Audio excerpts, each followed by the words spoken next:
Hello everybody, my name is Ted Torres and I am a chef in Philadelphia.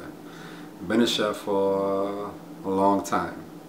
I'm the chef owner of Koa Catering. It's a small catering business inside Philadelphia. And as you know, the food service all across the board has been hit hard, extremely impacted by the turn of events. And with that said, what happens when you give a chef too much time on his hands? He needs to stay busy, he needs to stay working. So what I decided to do is, since I can't cook for my clients, I'm going to cook for you. So today is going to be the foundation. I'm going to make more videos and everything is going to build up to like dishes and things like that. So today we're starting off with Sofrito.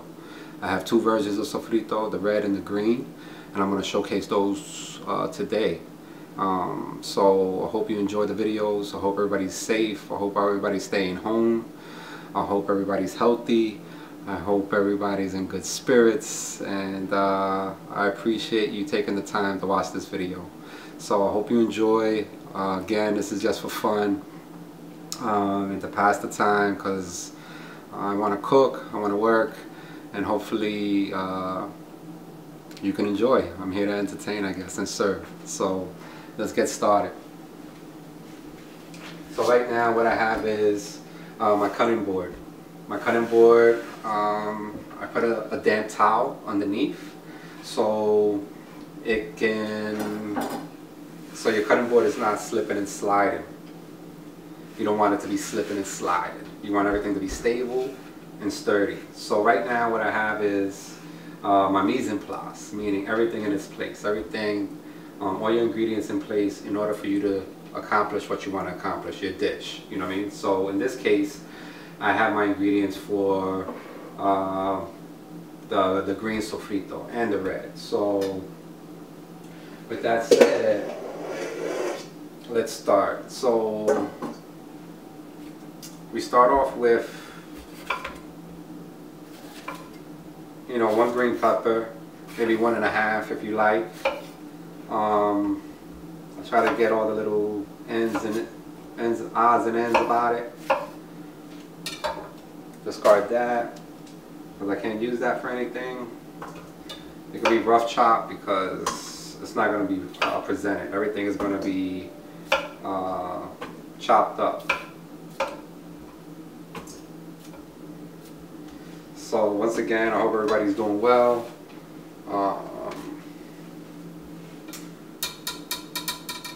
So let me talk a little bit about Sofrito. Sofrito is pretty much a lot of different cultures have it.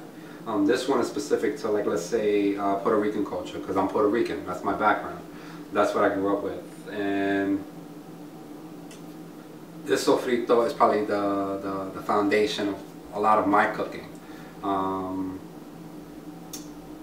It's everything. It's a key ingredient to it. So right now I had like about 1 green bell pepper, sliced, chopped, it doesn't really matter. I have like onions. What you want to do is cut the onion.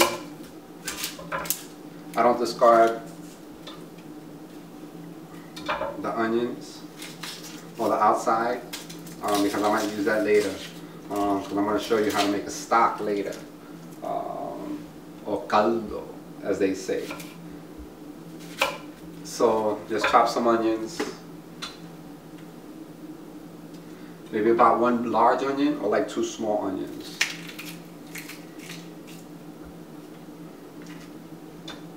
And then just rough chop that too. And then I just put it in a bowl.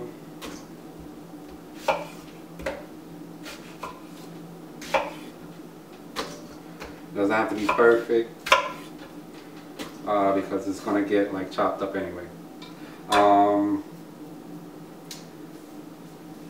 About like 2 onions, right? I said, or 1 large Spanish onions. About 12 garlic cloves. 1, 2, 3, 5, 6, 7, 8, 9, 10, 11. Because I love garlic. Who doesn't? Also, we have these chilies, right? these chilies called cachucha chilies.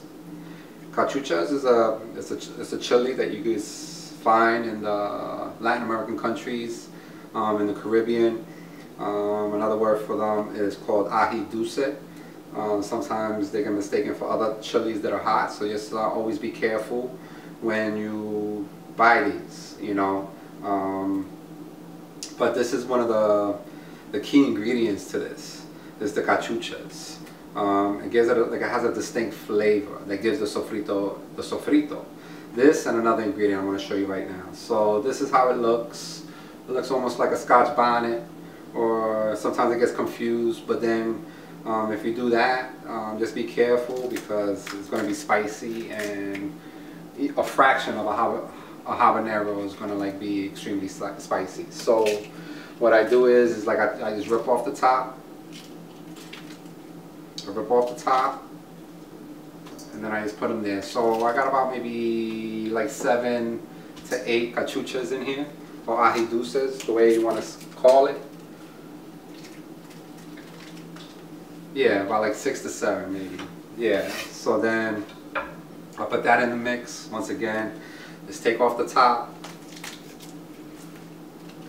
and then just dump the seeds, because you don't want too many seeds. A little bit of seeds is fine, don't worry about that.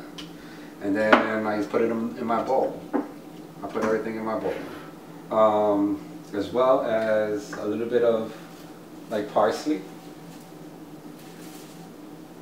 And for this again, I don't pick this parsley, not too much, because the stems and everything, it's like I said, it's going to be pureed. Everything's going to be pureed in the food processor, so you're not really going to see it or anything like that, and it gives it a little bit more flavor. The cilantro I did a little bit because the stems were really long. Parsley, I would say about maybe half a cup. With the cilantro, I would say about 1.5 cups. And like I said, just rough chop it. Just rough chop it. Doesn't have to be perfect. Doesn't have to be perfect, because everything is gonna go into the blender or to the food processor anyway. So with that, and then I have a little bit of oregano. I like to add a little bit of oregano. Maybe a couple of sprigs, but you have to pick it. And I'm going to save these stems though. I'm going to save these stems. I'm going to save the parsley stems. I'm going to put that in my stock as well later on. That's another video. That's a whole another thing. So I just chop all that up. And then there's another herb that I didn't mention until now, which is culantro. Culantro. I'm going to show you a piece right now. Culantro looks different than cilantro, but it has like a more intense flavor of cilantro.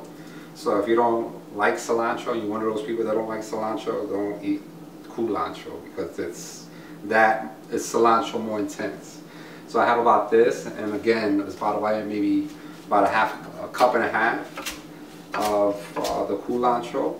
And I put the stems in there as well. I'll put the stems.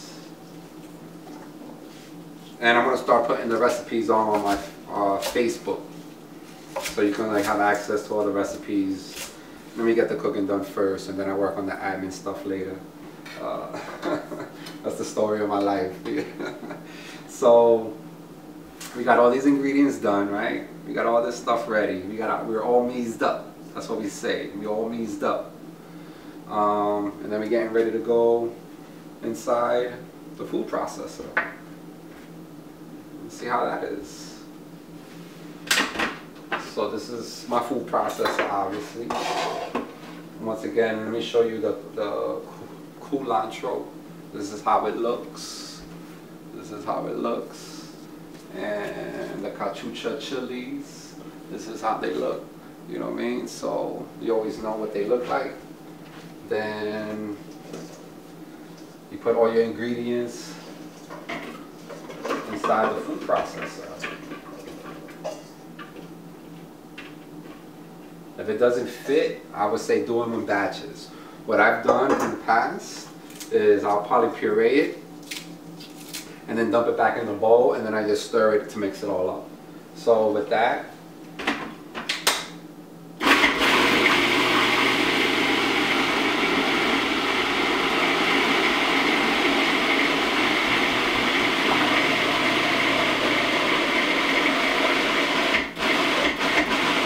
post it, you know, because sometimes you get the big chunks and stuff like that.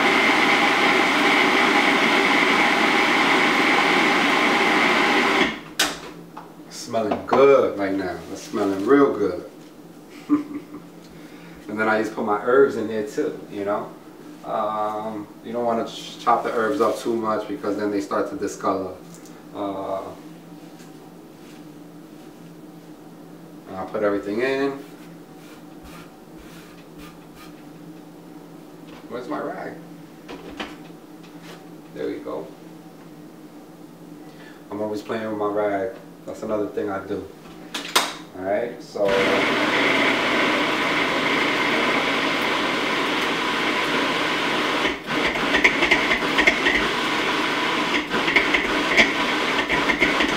I like to pulse it. So, because like I said, there's like all these like chunks and stuff like that that gets like caught up, that if you just do it like continuous, that it doesn't like puree